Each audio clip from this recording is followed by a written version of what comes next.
আমার প্রিয় মা ও বোন, এবার আপনাদের উদ্দেশ্যে আমি কোরআন এবং হাদিসের আলোকে 11টি বিশেষ নাসিহা পেশ করতে চাই, যেগুলো আপনাদের জীবনকে আলোকিত করবে, দুনিয়াতে আপনাদেরকে মর্যাদার আসনে আসীন করবে, আর আখিরাতে আল্লাহ তাআলার কাছে আপনারা প্রিয় বান্দী হিসাবে উপস্থাপিত হবেন।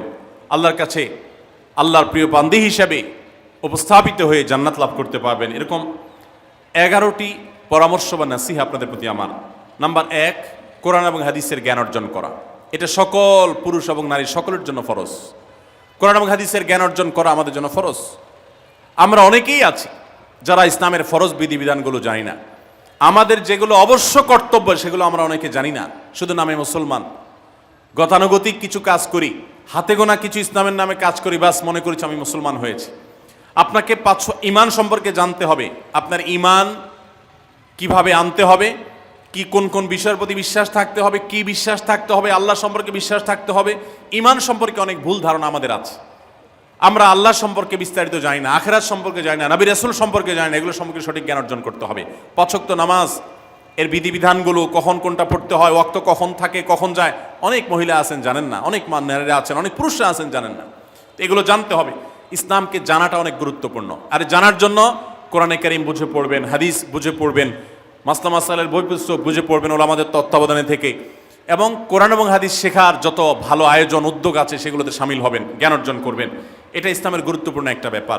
জ্ঞান অর্জন যদি না করেন তাহলে আপনি ইসলামের কোনো কাজ করতে পারবেন। ইসলামের সব কিছুর আগে হলো জ্ঞান অর্জন করা। সব কিছুর আগে ইসলাম সম্পর্কে ইলম অর্জন করতে হবে, কোরআন হাদিসের নলেজ অর্জন করতে হবে। নাম্বার 2, 5 ওয়াক্ত নামাজ। নবী সাল্লাল্লাহু আলাইহি সাল্লাম জান্নাতে, মেয়েদের জান্নাতে যাওয়ার শর্টকাট যে সিলেবাস দিয়েছেন, শর্টকাট যে ওয়ে বলেছেন, 4টা শর্ত দিয়েছেন। এর মধ্যে থেকে একটা হলো 5 ওয়াক্ত নামাজ ঠিকঠাক মতো যদি আদায় করেন। অনেক মহিলারা আছেন জোহরের নামাজ আসরের সময় গিয়ে আদায় করেন, আসরের কাছাকাছি আদায় করেন, কারণ গৃহস্থলী কাজে ব্যস্ত থাকেন, রান্নাবাড়ার কাজে ব্যস্ত থাকেন, গা গোসল নিয়ে ব্যস্ত থাকেন। করছি করে এই রান্নাবাড়া করা, সবাইকে খাবার দাবার দেওয়া, ছেলে মেয়েকে খাবার দাবার দেওয়া, ঘর ইত্যাদি মোছা ধোয়া, এগুলো করতে করতে, নিজের গোসল করতে করতে 3টা 3:30 বেজে যায়। অনেক সময় আসরের ওয়াক্তের কাছাকাছি গিয়ে তারপর জোহর নামাজ আদায় করেন। খুবই গর্হিত একটা কাজ। আমার মা বোনরা সতর্ক থাকবেন এ ব্যাপারে, যে নামাজ সময় মতো আদায় করতে হবে। শয়তান আপনাদেরকে একটা ভুল কথা বলে ধোঁকা দেয়, সেটা হলো যে আমি রান্নাবাড়া করছি যে পোশাকে, এই পোশাকে কিভাবে নামাজ পড়বো, তাহলে আমি গোসল টোসল করে একটা নামাজ পড়বো। আর গোসল তো আর সহজে করা হয় না। রান্নাবাড়ার পরে সবাই বাড়ায় খাওয়াই দেওয়া, এরপরে ঘর দুয়ার পরিষ্কার করা, এরপরে সব কাজ শেষে গোসল করা, তারপরে গোসল করে এসে নামাজ পড়া, এসব করতে করতে শয়তান আপনার নামাজটা অনেক পিছায় দেয়। মনে রাখবেন, আপনি যে পোশাকে কাজ করতেছেন ওই পোশাকে যদি দুর্গন্ধ না থাকে, খারাপ না থাকে, ভালো পোশাক হয়, তো ওই পোশাকে আপনি নামাজ পড়তে পারবেন। দুর্গন্ধ থাকলেও শরীরকে ফ্রেশ করার ব্যবস্থা আছে, আপনি ফ্রেশ করে আপনি নামাজে দাঁড়ায় যাবেন, এরপর নামাজ পড়ে বাকি কাজ করবেন। নামাজকে বলবেন না যে আমার অনেক কাজ আছে, এগুলো শেষ করে নামাজ পড়বো।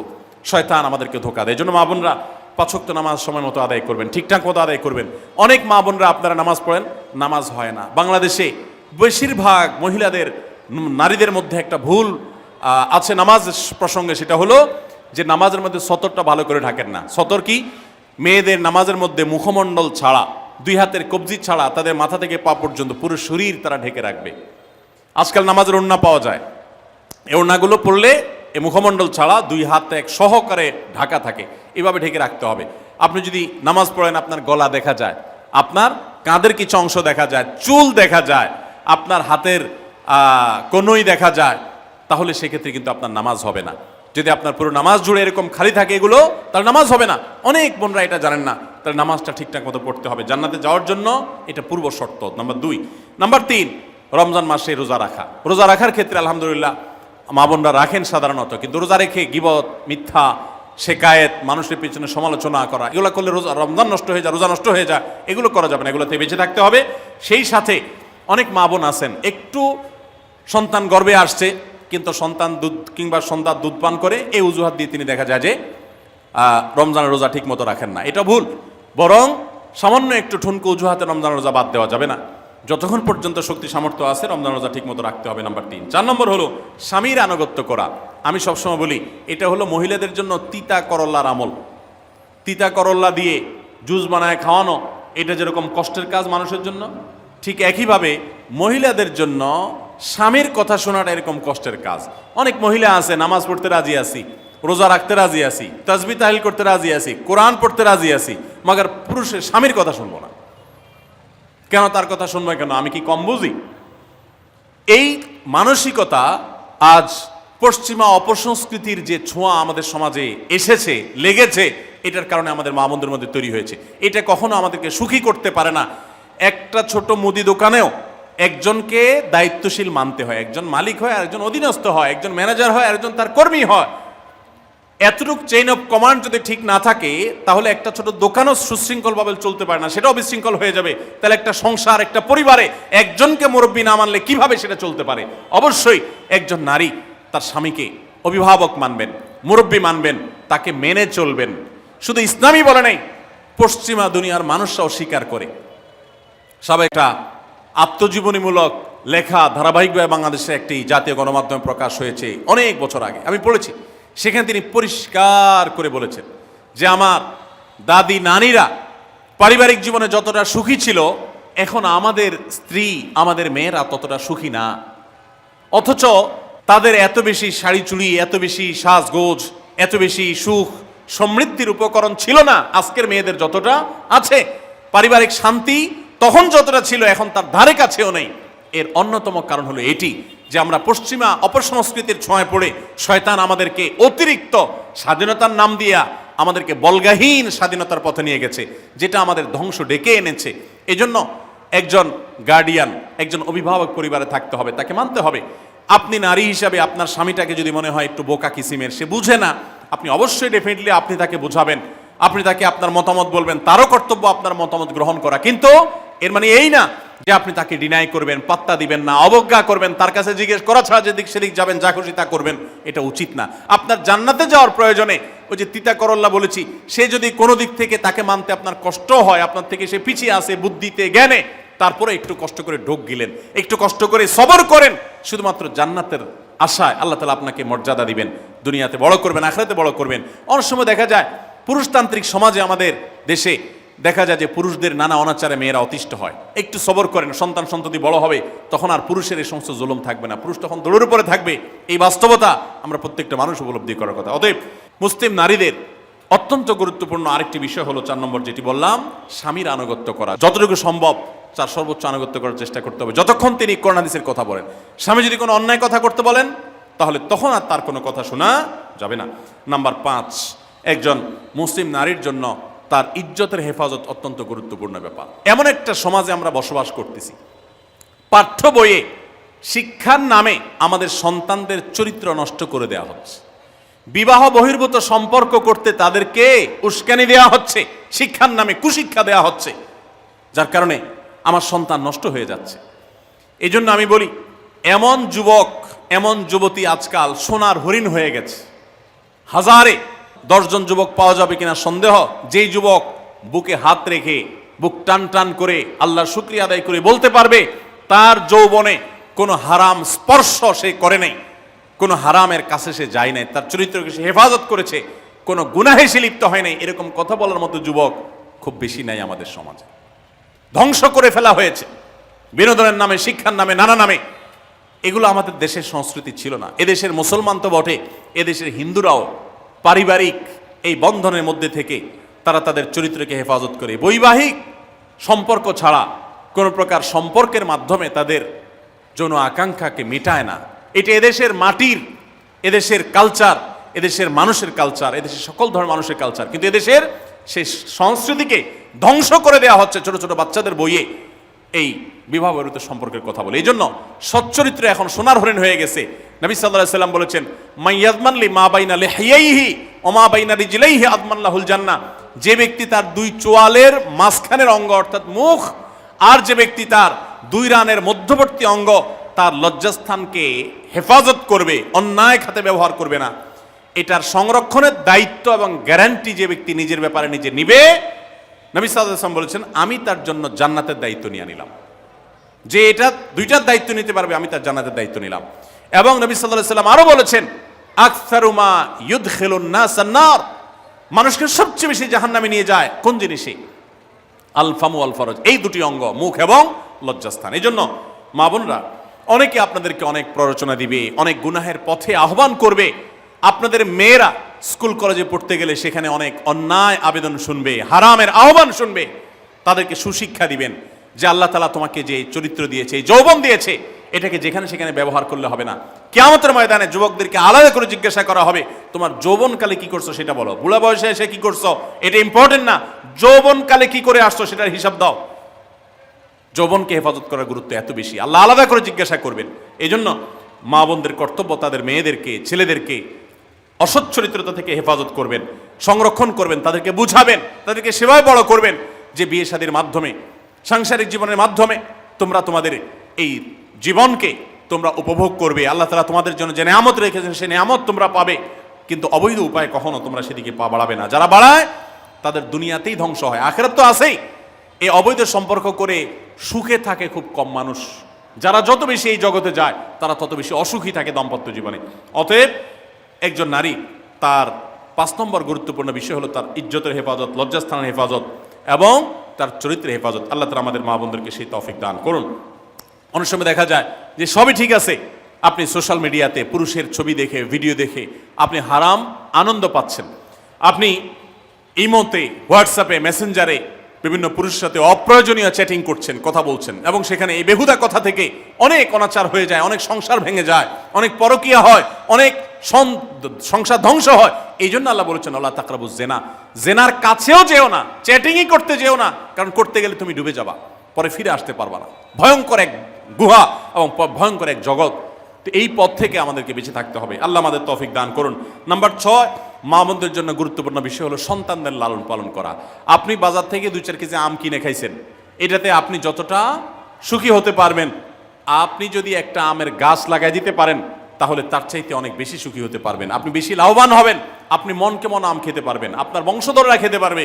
নিজে আমল তো করবেনই মায়েরা, বোনেরা, পাশাপাশি সন্তানদেরকে যদি আল্লাহ ভীরু বানান, মুত্তাকি বানান, পরহেজগার বানান, কোরআন হাদিস শিখান, তাদেরকে যদি পর্দা শিখান, তাদেরকে যদি চরিত্রের হেফাজত শিখান, তাদেরকে যদি ভালো মানুষ বানানো শিখান, তাহলে আপনি আম গাছ লাগানোর মতো ফলের গাছ লাগাই গেলেন, সওয়াবের গাছ লাগাই গেলেন, দুনিয়া থেকে চলে যাবেন। নেক সন্তানের আমল যেগুলো আপনি শিখাই দিয়ে গেছেন এগুলোর সওয়াব আপনি পেতে থাকবেন। ছেলেটাকে সূরা ফাতিহা নিজে শিখাবেন, মেয়েটাকে সূরা ফাতিহা নিজে শিখাবেন, নিজে ভালো করে শিখবেন, তাহলে মরণ পর্যন্ত এই ছেলে যতবার সূরা ফাতিহা পড়বে প্রত্যেক নামাজে আপনি কিন্তু সওয়াব পেয়ে থাকবেন, কারণ আপনি শিখাই দিয়ে গেছেন, আপনি শুরুটা করে দিয়ে গেছেন। এই জন্য মা বোনদের জন্য সন্তানদের লালন পালন করা, সন্তান দুধে ভাতে আছে কিনা, ভালো জামা কাপড় পরছে কিনা, এর চাইতে ইম্পর্টেন্ট হলো সন্তান আমার নামাজ পড়ছে কিনা, সন্তান আমার আল্লাহকে চিনে কিনা, সন্তান আমার কোরআন হাদিসের শিক্ষা পেয়েছে কিনা। সন্তান একজন স্কুলে যায় না, তার জন্য আমার মাথা খারাপ হলে, সন্তান একজন নামাজ পড়ে না এক ওয়াক্ত, তার জন্য আরো বেশি মাথা খারাপ হতে হবে। তাহলে আপনি দায়িত্বশীল মা হতে পারবেন, দায়িত্বশীল বাবা হতে পারবেন।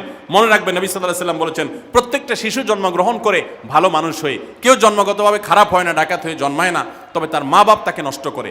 কারণ মা বাপ তাকে ঠিক মতো লালন পালন না করে, ভালো পরিবেশ দেয় না, খারাপ ছেলেফেলের সাথে মিশে, তখন সে নষ্ট হয়। এই জন্য আপনার দায়িত্ব সন্তান কার সাথে মিশছে, কোথায় যাচ্ছে, কি করতেছে, মোবাইলে কি দেখছে, সন্তানকে সময় দেন, মোবাইল টিপাটিপি বন্ধ করেন, তাদেরকে নিয়ে বসেন, তাদেরকে কথা শোনান, কোরআন হাদিস পাঠ করে শোনান, তাদেরকে ভালো পরিবেশ দেন, ভালো ফ্যামিলির, দিনদার ফ্যামিলির বাচ্চাদের সাথে তাদেরকে মিশান। ইনশাআল্লাহ আপনি আল্লাহর কাছে এর জন্য উত্তম বিনিময় পাবেন, সওয়াব পাবেন। নাম্বার 7, মা বোনরা বিশেষ করে আপনাদের জন্য গুরুত্বপূর্ণ হলো কৃতজ্ঞতা আদায় করবেন। পুরুষদের জন্য গুরুত্বপূর্ণ, কিন্তু মা বোনদের জন্য বিশেষ গুরুত্বপূর্ণ এই জন্য যে নবী সাল্লাল্লাহু আলাইহি ওয়াসাল্লাম বলেছেন, তিনি জাহান্নামে নারীদেরকে যে দেখেছেন, তাকে যে দেখানো হয়েছে মেরাজে, যে প্রচুর সংখ্যক নারীরা জাহান্নামে, এর অন্যতম একটা কারণ ছিল নেয়ামতের নাশকরি করা। পুরুষদের মধ্যেও নাশকরির কারণে বহু পুরুষ জাহান্নামে যাবে।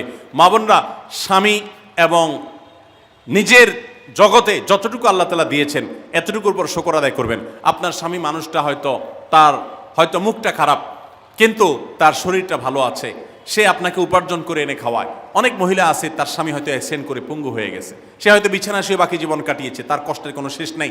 আপনার স্বামী হয়তো বা তার কোনো দিক থেকে দুর্বলতা আছে, আবার বহু দিক থেকে তার ভালো গুণ আছে। একই কথা পুরুষদের জন্য ইসলাম নির্দেশ করেছে যে তার স্ত্রীর একটা গুণ খারাপ দেখে যদি তার কষ্ট লাগে, তো সে চিন্তা করলে 10টা গুণ ভালো দেখবে, সেটা দেখে শুকর আদায় করা উচিত। এই শুকরিয়া আদায় করা ছাড়া পুরুষ হোক নারী হোক কেউ আল্লাহর প্রিয় বান্দা হতে পারবে না। এজন্য আল্লাহর কাছে শুকরিয়া আদায় করবেন। মায়েরা বিশেষ করে শ্বশুরের বাড়িতে যাওয়ার পর প্রথম অনেক কষ্ট হয়। আমি সবসময় বলি, শ্বশুর বাড়িতে যাওয়ার পর মেয়েরা আমাদের দেশে নানান জুলুম নির্যাতন সহ্য করতে হয়। শাশুড়ি বাঁকা চোখে দেখে, সব শাশুড়ি না, অনেক শাশুড়ি, অনেক সময় ননদরা বাঁকা চোখে দেখে। স্বামী লোকটা জ্বালায় নানাভাবে, দেবররা জ্বালায় নানানভাবে, মানুষ খোঁচাখুচি করে কষ্ট দেয়। একটু ধৈর্য ধারণ করেন, আল্লাহ তাআলা আপনার সংসারে যখন 2-4টা সন্তান দিবে, এরা যখন বড় হয়ে যাবে, এগুলো সব আপনার বাহিনী হয়ে যাবে, তখন দেখবেন ওই বুড়া আস্তে আস্তে চুপসে গেছে, বুড়ার বড় কোনো গলা নাই, বড় কোনো কথা নাই, কারণ পোলাপান সব মায়ের পক্ষে থাকে, বুড়া সব আস্তে আস্তে সাইজ হয়ে যায়। এই জন্য মা বোনরা সবর করবেন, ধৈর্য ধারণ করবেন, খবরদার ধৈর্য হারা হবেন না, শুকর আদায় করবেন। নাম্বার 8, কখনো মুখ খারাপ করবেন না, গালিগালাজ করবেন না, অভিশাপ দিবেন না। অনেক সময় পোলাপান একটু উল্টাপাল্টা করলে তাদেরকে অনেক মা অভিশাপ দিয়ে দেন, গজব ঠাডা দিয়ে দেন, বদদোয়া করেন, মুখ দিয়ে খারাপ কথা বলে ফেলেন। এগুলো খুব খারাপ জিনিস। নবী সাল্লাল্লাহু আলাইহি সাল্লাম বলেছেন, যদি কাউকে গজব ঠাডা দেওয়া হয় তো এটার উপযুক্ত না হলে যে দেয় তার উপরে এসে পড়ে, এরকম ভয়াবহ একটা বিষয়। এই জন্য কোন অবস্থাতে এগুলো যেন না হয়। এবং মেয়েদের জাহান্নামে যাওয়ার অন্যতম, বেশি জাহান্নামে যাওয়ার অন্যতম একটা কারণ এটাও যে তাদের মধ্যে, অনেকের মধ্যে, আমি সবার কথা বলছি না, যে এই ধরনের গালিগালাজ করা, অভিশাপ দেওয়ার বৎস্বভাব আছে। এই বৎস্বভাব বহু পুরুষের মধ্যেও আছে, সবাইকে ছাড়তে হবে। নাম্বার 9, আত্মীয়তার বন্ধন রক্ষা করার পরে দায়িত্বশীল হতে হবে। স্বামীকে স্বামীর ভাই বোনের সাথে সম্পর্ক ভালো রাখতে কখনো বাধা দিবেন না। অনেক মহিলা আছে বোকার মতো কাজ করে। স্বামী যদি স্বামীর ভাইকে টাকা পয়সা দেয় সে অপছন্দ করে, স্বামী যদি স্বামীর বোনকে টাকা পয়সা দেয় সে এটাকে পছন্দ করে না, মা বাবার খোঁজ খবর বেশি নিলে তার কাছে ভালো লাগে না। এই মহিলা হলো নির্বোধ। কেন নির্বোধ? কারণ নবী সাল্লাল্লাহু আলাইহি সাল্লাম বলেছেন যে মান সাররাহু আন ইউবসাতালাহু ফি রিজকিহি আও ইউনসালাহু ফি আথরি ফালিয়াসিল রাহিমা, যে ব্যক্তি চায় তার রিজিকে আল্লাহ বরকত দেখ, তার হায়াতে বরকত দেখ, সে যেন রক্ত সম্পর্কে আত্মীয়দের সাথে সম্পর্ক বেশি ভালো রাখে। তাহলে আপনার স্বামীর রিজিক বেশি হোক, টাকা পয়সা বেশি হোক, তার হায়াতে বরকত হোক, এটা যদি আপনি চান তাহলে আপনি বরং তারা উৎসাহিত করা উচিত। তোমার ভাইটার খবর নাও, তোমার বোনটার বাড়িতে যাও, তোমার মা বাপের খেদমত করো, তাদের সাথে যত সম্পৃক্ত থাকবে আপনার স্বামীতে আল্লাহ তাআলা তত বরকত দান করবেন। এই জন্য তাকে সেটা করবেন। আবার পুরুষদেরও উচিত মেয়েদেরকে সুযোগ দেওয়া, তারা তাদের বাপ, মেয়েরও তো কর্তব্য আছে তার বাপ মার প্রতি, বাপ মার খেদমত করবে, বাপ মার জন্য হাদিয়া তোফা দিবে। অনেক পুরুষরা আছে মেয়েদের পাওনা অধিকারই দেয় না, হাদিয়া তোফা কোত্থেকে দিবে, তাদের মহরটাই দেয় না, তাদের হাত খরচ দেয় না। আলাদা কিছু হাত খরচ দেওয়া উচিত, যে তার মতো সে খরচ করবে, তার মা বাপের জন্য খরচ করবে। এগুলোর বিনিময়ে আমরা আল্লাহর কাছে জান্নাত পাবো। অতএব এই আত্মীয়তার সম্পর্ক রক্ষা করা গুরুত্বপূর্ণ। নাম্বার 10, সাদাকা করবেন। সাদাকা জাহান্নাম থেকে মুক্তির কারণ। নবী সাল্লাল্লাহু আলাইহি সাল্লাম জাহান্নামের ব্যাপারে সতর্ক করেছেন আপনাদেরকে, আমাদের সবাইকে। অতএব সাদাকা দিলে জাহান্নাম থেকে মুক্তির একটা পথ আমরা পাই, সুগম হয়। এবং নবী সাল্লাল্লাহু আলাইহি সাল্লামের সময় মহিলা সাহাবীরা তাদের গহনা খুলে আল্লাহর রাস্তায় দান করতেন। এজন্য মসজিদ, মাদ্রাসা, বিভিন্ন গুরুত্বপূর্ণ যে দানের খাতগুলো আছে সেগুলোতে বেশি বেশি দান করবেন, বেশি বেশি আল্লাহর রাস্তায় ব্যয় করবেন, যতটুকু তৌফিক আছে ততটুকু। এখন মহিলারা দান করবে কোত্থেকে? পুরুষরা মহরের টাকাই পরিশোধ করে না, বেচারে দান করবে কোত্থেকে? এই জন্য পুরুষরা দায়ী হবে, এবং মহিলারাও তাদের মহরের টাকা যেন অনাদায় না থাকে, তারা যেভাবে চেষ্টা করলে হয় সেভাবে চেষ্টা করবেন, এবং তাদের হাত খরচ আলাদা দেওয়া উচিত, এবং তারা পর্দার মধ্যে থেকে তাদের মতো উপার্জনও করতে পারেন, সেটাও শরীয়ত তাদের জন্য সুযোগ রেখেছে। যেভাবে হোক তারাও সাদাকার চেষ্টা করবেন। 11 নম্বর সর্বশেষ হলো সময়ের অপচয় করবেন না। এখন এমন একটা সময় চলছে বেশিরভাগ মানুষ জাহান্নামে যাবে, যেই কারণে আজকের যুগে সবচেয়ে বেশি আমরা বিপদগামিতার মুখে যাচ্ছি, যে কারণে সেটার অন্যতম হলো এই স্মার্টফোনের অপব্যবহার। আমরা অনেকে আছি টেলিভিশনের বিভিন্ন সিরিয়ালে আসক্ত, অনেকে আছি বিভিন্ন নাটক সিনেমায় আসক্ত, অনেকে আছি ফেসবুক এবং ইউটিউব এগুলোতে আসক্ত। বিশেষ করে মা বোনদেরকে বলছি, অনেকেই আছেন এখনো রিমোট ছাড়া তার পেটের ভাত হজম হয় না, সারাদিন রিমোট হাতে বসে থাকেন, একটার পর একটা সিরিয়াল এবং চ্যানেল পাল্টাতে থাকে। মনে রাখবেন, সফল ইমানদার হতে হলে এই অনর্থক কাজ না ছাড়লে আপনি সফল ইমানদার হতে পারবেন না। অনেকে নামাজে পড়ে আবার সিরিয়ালও দেখে, অনেকে আছেন ফেসবুকে ঘন্টাকে ঘন্টা, ইউটিউবে ঘন্টা ঘন্টা সময় নষ্ট করেন। এর জন্য আল্লাহর কাছে জবাবদিহি করতে হবে। কিয়ামতের ময়দানে আল্লাহ তাআলা কয়েকটা প্রশ্ন উত্তর দেওয়া ছাড়া একজন মানুষকেও নড়তে দিবেন না। এর ভিতরে একটা হলো যে তোমার সারা জীবনে কি অর্জন করেছো। সময়ের অপচয় করা যাবে না। সময় হলো জীবনের সবচেয়ে মূল্যবান সম্পদ। অতএব আল্লাহ তাআলা আমাদের সবাইকে জীবনের এই অমূল্য সম্পদ সময়কে সংরক্ষণ করার তৌফিক দান করুন। মা বোনরা, আপনাদেরকে আমি আল্লাহর ওয়াস্তে উপদেশ করতেছি, যারা বদভ্যাস আছে ফেসবুক ইউটিউবে ঘন্টা ঘন্টা পড়ে থাকার, প্রয়োজনে এগুলো সব ডিলিট করে দেন মোবাইল থেকে। প্রয়োজনে আপনি এই মোবাইল বিক্রি করে বাটন ফোনে চলে যান। নিজের বদভ্যাসকে নিয়ন্ত্রণ করতে না পারলে প্রথমে চেষ্টা করেন, এরপর না পারলে প্রয়োজনে বাদ দিয়ে দেন। আল্লাহর জন্য যদি ত্যাগটা করেন, কি আমাদের বলতে পারেন, আল্লাহ গুনাহ থেকে বাঁচার জন্য, তোমাকে খুশি করার জন্য আমি স্মার্টফোন পর্যন্ত রাখি নাই, বাটন ফোনে চলে গেছি। আল্লাহ তাআলা খুশি হবেন ইনশাআল্লাহ বিইذنিল্লাহ। বহু মায়েরা তাদের সন্তান নষ্ট হয়ে যাচ্ছে এই মোবাইলের আসক্তি, সিরিয়ালের আসক্তির কারণে। তাদের স্বামীর সাথে সম্পর্ক নষ্ট হয়ে যাচ্ছে এই সমস্ত আসক্তির কারণে। অনেক গুনাহের পথে তারা চলে যাচ্ছেন এই সমস্ত আসক্তির কারণে। এই জন্য এগুলোকে নিয়ন্ত্রণ না করলে আপনি কখনো নেককার হতে পারবেন না। আপনার সন্তানকে মোবাইল দেখে খাওয়াবেন না। আমি আমার সন্তানকে মোবাইল দেখে খাওয়াই না। আমরা সব জায়গায় বলি মোবাইল দেখা, কার্টুন দেখায়, মোবাইল দেখায় বাচ্চাকে খাওয়াবেন না। বাচ্চা কাচ্চা এখন ক্রেজি হয়, আধপাগল কিসিমের হয়, জিদি হয়, বদমেজাজি হয়, ভাঙচুর করে। কেন হয়? কারণ সারাদিন আপনি ওর মোবাইলে কি দেখান? কার্টুন দেখান। কার্টুন মানে কি? মার মার, কাট কাট, হ্যাঁ, সব কিছু ধ্বংস করে ফেলা, গুলি করা, বোমা মারা, হ্যাঁ, সাপ হয়ে সব খেয়ে ফেলা, এটাই তো। এগুলো বাচ্চাদেরকে ক্রেজি করে, বাচ্চাদেরকে মানসিকভাবে অসুস্থ করে, ধ্বংস করে দেয়। তাদেরকে ফিজিক্যাল খেলাধুলা, শারীরিকভাবে করতে পারে এরকম খেলাধুলার ব্যবস্থা করেন, দৌড়াদৌড়ি করার ব্যবস্থা করেন। বাচ্চারা সুস্থ থাকবে, ভালো থাকবে। মোবাইল থেকে তাদেরকে বাঁচান, টেলিভিশন থেকে তাদেরকে বাঁচান, এবং কার্টুন থেকে, ভিডিও গেমস থেকে তাদেরকে বাঁচান। না বাঁচাতে পারলে আপনার দুনিয়া আখিরাত সব ধ্বংস হয়ে যাবে। অতএব আজকের এই মাহফিল থেকে আসুন, প্রতিজ্ঞা করি যে আমরা সময় নষ্ট করব না, সময়ের অপচয় করব না, প্রয়োজন ছাড়া মোবাইল হাতাহাতি ঘাটাঘাটি করব না, ঘন্টায় ঘন্টা মোবাইলকে সময় দিব না। অনেক মেয়েরা আছেন, অনেক পুরুষরা আছেন, এই একটি অপকর্মের কারণে তার শিক্ষা জীবন ধ্বংস হয়ে যায়, চাকরি নষ্ট হয়ে যায়, ব্যবসা লাডে উঠে, মা বাবার সাথে সম্পর্ক নষ্ট হয়, স্বামী স্ত্রীর সম্পর্ক নষ্ট হয়, সাংসারিক জীবন ধ্বংস হয়ে যায়, সব কিছু ধ্বংস হয়ে যায় শুধু এই মোবাইল ফোনের অনিয়ন্ত্রিত ব্যবহার করার কারণে। যারা মোবাইলকে নিয়ন্ত্রণ করতে পারেন না, ডাইরেক্ট হয়ে গেছেন, সারাক্ষণ হাতে হাতে মন চায়, তারা একটা শক্ত সিদ্ধান্ত নেন, প্রয়োজন আমি স্মার্টফোন বিক্রি করে দিব। 6 মাস 8 মাস আপনি কিছুদিনের জন্য, 1 বছরের জন্য বাটন ফোনে চলে যান, এরপর আবার ব্যাক করলে আশা করা যায় আল্লাহ আপনাকে হেফাজত করবেন। এবং ইসলামের নাম দিয়ে, অনেকে বলে আমি ইউটিউবে ওয়াজ শুনি, ফেসবুকে ওয়াজ শুনি, ওয়াজের নাম দিয়া আপনি যে কি করেন কি না করেন সেটা আপনার আরশের মালিক সবই জানেন। অতএব যে ওয়াজ শুনতে গিয়ে আপনার আকাম কুকাম করা লাগে, খারাপ জিনিস দেখা লাগে, ওই ওয়াজ শোনার কথা আপনাকে ইসলাম বলে নেই। আল্লাহ তাআলা আমাদের সবাইকে সবগুলো বিষয় আমল করার তৌফিক দান করুন। আমরা আবারও বলছি, আজকে আমাদের মা বোনদেরকে লক্ষ্য করে বিশেষ করে যে 11টি করণীয় আপনাদের জীবনকে সোনালী জীবনে পরিণত করতে পারে, আপনাদের জীবনটাকে সমৃদ্ধ করতে পারে, সুখী করতে পারে, এবং আল্লাহর কাছে আপনাদেরকে জান্নাতের উপযুক্ত করবে। কিয়ামতের ময়দানে সুন্দর হাসি, সুখের হাসি, তৃপ্তির হাসি আপনাদেরকে হাসাবে ইনশাআল্লাহ। সেই 11টি নসিহা, সেই 11টি বিষয়ের প্রথমটি হলো কোরআন এবং হাদিসের জ্ঞান অর্জন করবেন। অনেক ভালো ভালো বই আছে কোরআন হাদিস ভিত্তিক, সেগুলো পড়বেন। দিন শিক্ষার যত আয়োজন আছে সেগুলোর সাথে সম্পৃক্ত হবেন। অনলাইনে অনেক কোর্স করা যায়, সেগুলোতে আপনি সম্পৃক্ত হতে পারেন। যেভাবে হোক আপনাকে কোরআন হাদিসের কথা জানতে হবে। আল্লাহ কি বলেছেন, রাসূল সাল্লাল্লাহু আলাইহি ওয়াসাল্লাম কি বলেছেন, মাসালা মাসাইল কখন কি করা উচিত, কোরআন হাদিসে কি বলা আছে, এগুলো জানতে হবে আপনাকে। যতটুকু সম্ভব জানার চেষ্টা করবেন। নাম্বার 2, 5 ওয়াক্ত নামাজ সঠিকভাবে আদায় করবেন, সময় মতো আদায় করবেন। জোহরের ওয়াক্ত বাসার কাজ কাম শেষ করে গোসল করে একেবারে 3টার দিকে একসাথে পড়বো, এটা করা যাবে না, বরং সময় মতো আদায় করতে হবে। এবং মেয়েদের যে সতর, এই সতর ঢাকার উপরে সতর্ক থাকতে হবে। পুরো শরীর মুখমণ্ডল ছাড়া যেন ঢাকা থাকে, চুল, গলা, হাতের গোছা, কনুই, এগুলো যেন দেখা না যায়, খেয়াল রাখতে হবে। এবং নামাজ ধীরে ধীরে পড়তে হবে। অনেক মহিলা অনেক দ্রুততার সাথে নামাজ পড়েন, এবার পড়লে হবে না। নাম্বার 3, রমজানের রোজা ঠিক মতো রাখতে হবে, যথাযথভাবে রাখতে হবে। রোজা রেখে গিবত, শিকায়েত, মিথ্যা, গালমন্দ এগুলো করা যাবে না। নাম্বার 4, স্বামীর আনুগত্য করতে হবে। নিজের কাছে খারাপ লাগলেও একটু সবর করতে হবে, যতক্ষণ পর্যন্ত স্বামী ন্যায়সঙ্গত কথা বলে, অন্যায় কাজ করতে না বলে, গুনাহের কাজ করতে না বলে, ততক্ষণ পর্যন্ত তার কথা মানতে হবে। নিজের খারাপ লাগলেও মানবেন, আপনার জান্নাতের প্রয়োজনে, সুশৃঙ্খলার প্রয়োজনে, পারিবারিক শান্তির প্রয়োজনে। ইনশাআল্লাহ আপনি সুখে থাকবেন দুনিয়া এবং আখিরাত উভয় জগতে। নাম্বার 5, নিজের ইজ্জত সম্ভ্রম হেফাজত করবেন। অনলাইনে অফলাইনে কারোর সাথে হারাম সম্পর্ক করবেন না, কোনো গায়ের মারাম পুরুষের সাথে অযথা যোগাযোগ করবেন না, চ্যাটিং করবেন না, এবং সোশ্যাল মিডিয়াতে হারাম জিনিস দেখা থেকে নিজের চোখকে হেফাজত করবেন, বাঁচিয়ে রাখবেন।